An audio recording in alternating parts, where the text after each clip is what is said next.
أعوذ بالله من الشيطان اللعين الرجيم بسم الله الرحمن الرحيم اللهم صل على محمد وآل محمد وعجل فرجهم سورہ مبارکہ النساء آیت نمبر 134 من کانا یرید ثواب الدنیا فعند اللہ ثواب الدنیا والآخرہ وکان اللہ سمیعا بصیرا۔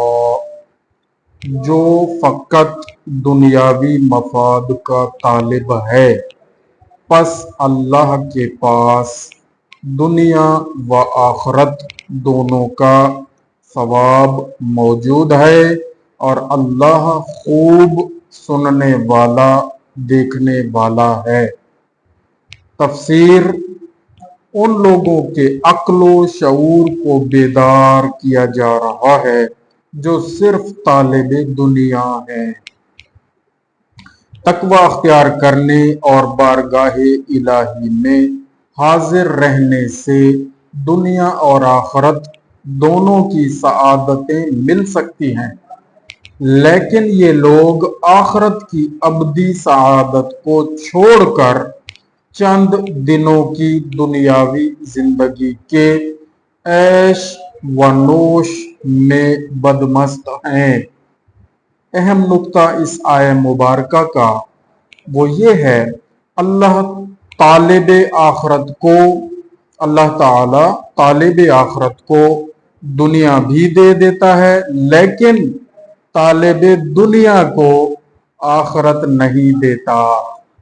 بے شک اللہ تعالیٰ ہم سب کو عمل کی توفیق عطا فرمائے۔ اور اگلی آیت مبارکہ آیت نمبر 135 سورۃ النساء پڑھنے کی سعادت حاصل کرتے ہیں۔ یا ایہا الذین آمنوا کونوا قوامین بالقسط شہداء للہ ولو علی انفسکم او الوالدین والاقربین ان یکن غنیا او فقیرا فاللہ اولی بہما فلا تتبعوا الہوی ان تعدلوا وَإِن تَلْؤُوا أَوْ تُعْرِضُوا فَإِنَّ اللَّهَ كَانَ بِمَا تَعْمَلُونَ خَبِيرًا۔ قرآن کریم قرأت کے ساتھ تو قاری حضرات پڑھتے ہیں، لیکن ہم کوشش کرتے ہیں کہ تلفظ صحیح ادا ہو جائے، کوئی غلطی نہ ہو۔ ٹھہر ٹھہر کر قرآن کریم کو ٹھہر ٹھہر کر پڑھنا چاہیے، اور یہ خود قرآن کریم میں اللہ تعالیٰ نے فرما دیا ہے، ارشاد فرمایا ہے وَرَتِّلْ قُرْآنَ تَرْتِیلًا۔ اے محبوب قرآن کریم کو ٹھہر ٹھہر کر پڑھیں۔ تو خیر، ترجمے کی طرف آتے ہیں۔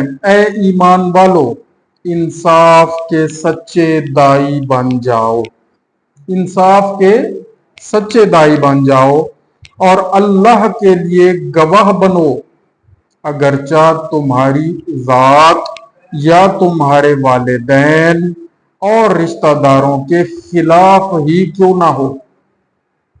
اگر کوئی امیر یا فقیر ہے تو اللہ ان کا بہتر خیر خواہ ہے،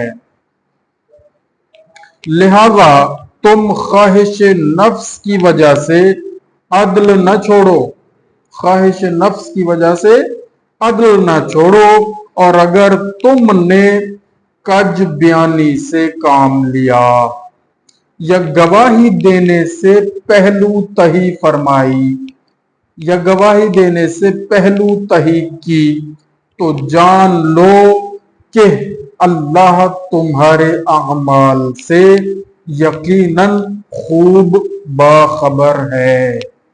اب قرآن کریم میں واضح طور پر اللہ تعالیٰ نے حق بات की गवाही देने का हुक्म फरमा दिया है।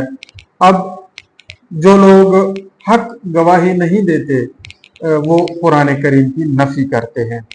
तो थोड़ी सी तशरीह की तरफ आते हैं।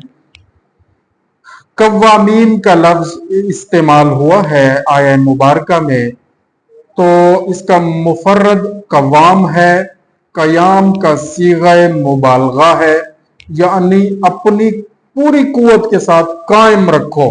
बिलकिस्ते बिलकिस्ते मिन बिलकिस्ते ये जो लफ्ज है उसमें बा तादी है, यानी अदल को कायम रखो। अमूमन जो तर्जमा किया जाता है अदल के साथ कयाम करो, ये दुरुस्त नहीं है। अदल को कायम रखो, ये दुरुस्त है। तफसीर की तरफ आते हैं।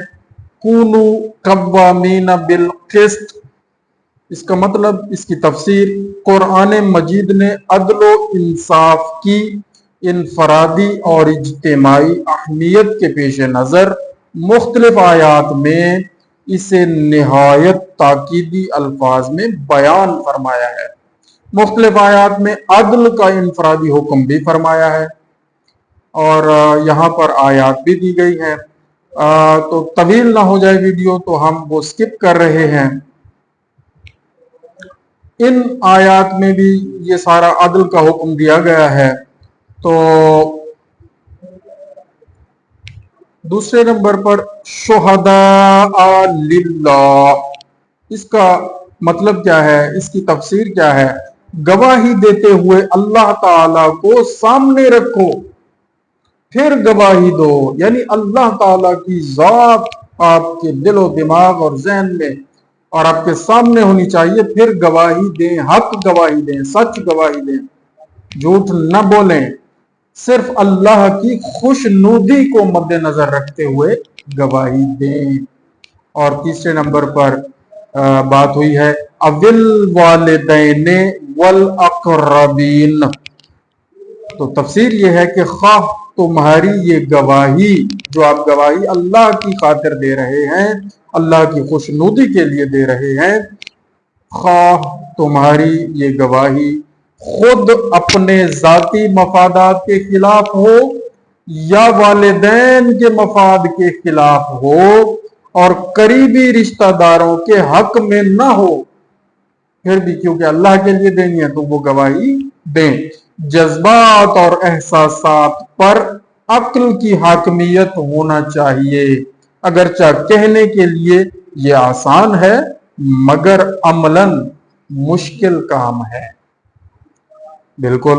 चौथे नंबर पर फरमाया अन यकुन गनियन औ फकीरा, खाह जिसके हक में या खिलाफ गवाही दे रहे हो वो फकीर हो या गनी हो, यानी या अमीर हो या गनी हो, उसके हक में या उसके खिलाफ ये आपको नहीं सोचना चाहिए कि जी वो ये कर देगा, वो ऐसा कर देगा, उसका इतना शर है, वो इतना कमीना है, तो वो परेशान करेगा। आपने अल्लाह की खातिर हक गवाही देनी है। देखिए ये हमारे जो आजकल के हालात चल रहे हैं उससे मरबूत भी है। आज अल्लाह ताला के फजल करम से जहां पर एक सिलसिला हमने छोड़ा था, कुछ साल डेढ़ हो गया है, वहीं से आज हमने शुरू किया है अल्लाह ताला के फजल करम से। तो जो आजकल के जो हमारे हालात चल रहे हैं आप जानते हैं, तो ये उससे मरबूत है। कुरान करीम देखिए हिदायत है, हिदायत का सरचश्मा है। अल्लाह ताला की आयात जो अल्लाह ताला ने कुरान करीम में बयान फरमाई है कयामत तक के लिए हमारे लिए नमूना अमल है, मशअले राह है। कुरान कोड ऑफ लाइफ है, जिंदगी का एक कोड है। तो बात क्या हो रही है जी, खा वो गनी हो या फकीर हो, जिसके हक में या खिलाफ आप गवाही दे रहे हैं, चाहे वो जो भी है, इसका लिहाज ना करो। अदल और इंसाफ फकीर और गनी दोनों के हक में है। हक बात करनी है, चाहे वो किसी को बुरी लगे किसी को अच्छी लगे, आपने हक बात बोलनी है, हक गवाही देनी है। कल को अगर गवाही में पूछा जाए कि फला बंदा फला टाइम पे अपनी ड्यूटी पे था या नहीं था, तो आप लोगों ने उसे जब उस टाइम पे यहाँ देखा, अपने सामने देखा, इधर घूमता फिरता देखा, इधर वक्त ज़ाय करता देखा, तो आपने ये गवाही देनी है। कुरान का फैसला है, उसके शर से नहीं डरना। फला तत्तबिउ फला तत्तबिउल हवा अन तअदिलू। इस तफसीर में फरमाया गया, अपने ज़ाती मफाद या वालिदैन और रिश्तेदारों के साथ हमदर्दी या गनी आदमी का लिहाज और फकीर आदमी पर मेहरबानी करते हुए अदल को ना छोड़ो। ये अक्सर लोग गुर्बत का और गरीब होने का और क्या कहते हैं फकीर होने का लिबादा उड़े हुए होते हैं, असल में वो कमीने होते हैं।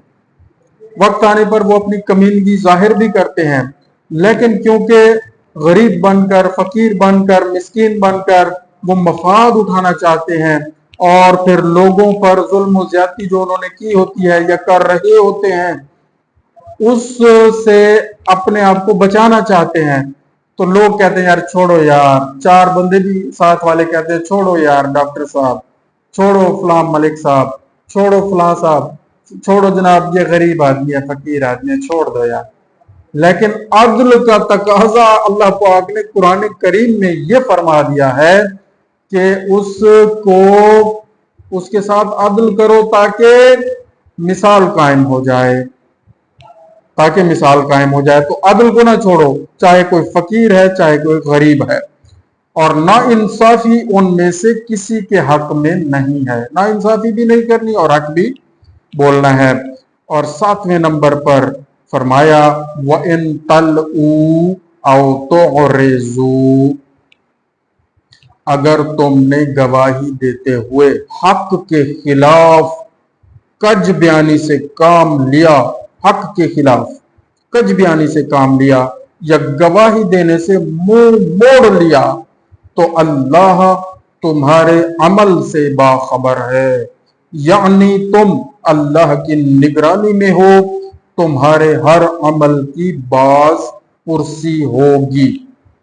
तो ये इस आयत मुबारका की तफसीर अल्लाह ताला की फजल व करम से हमने पढ़ी है।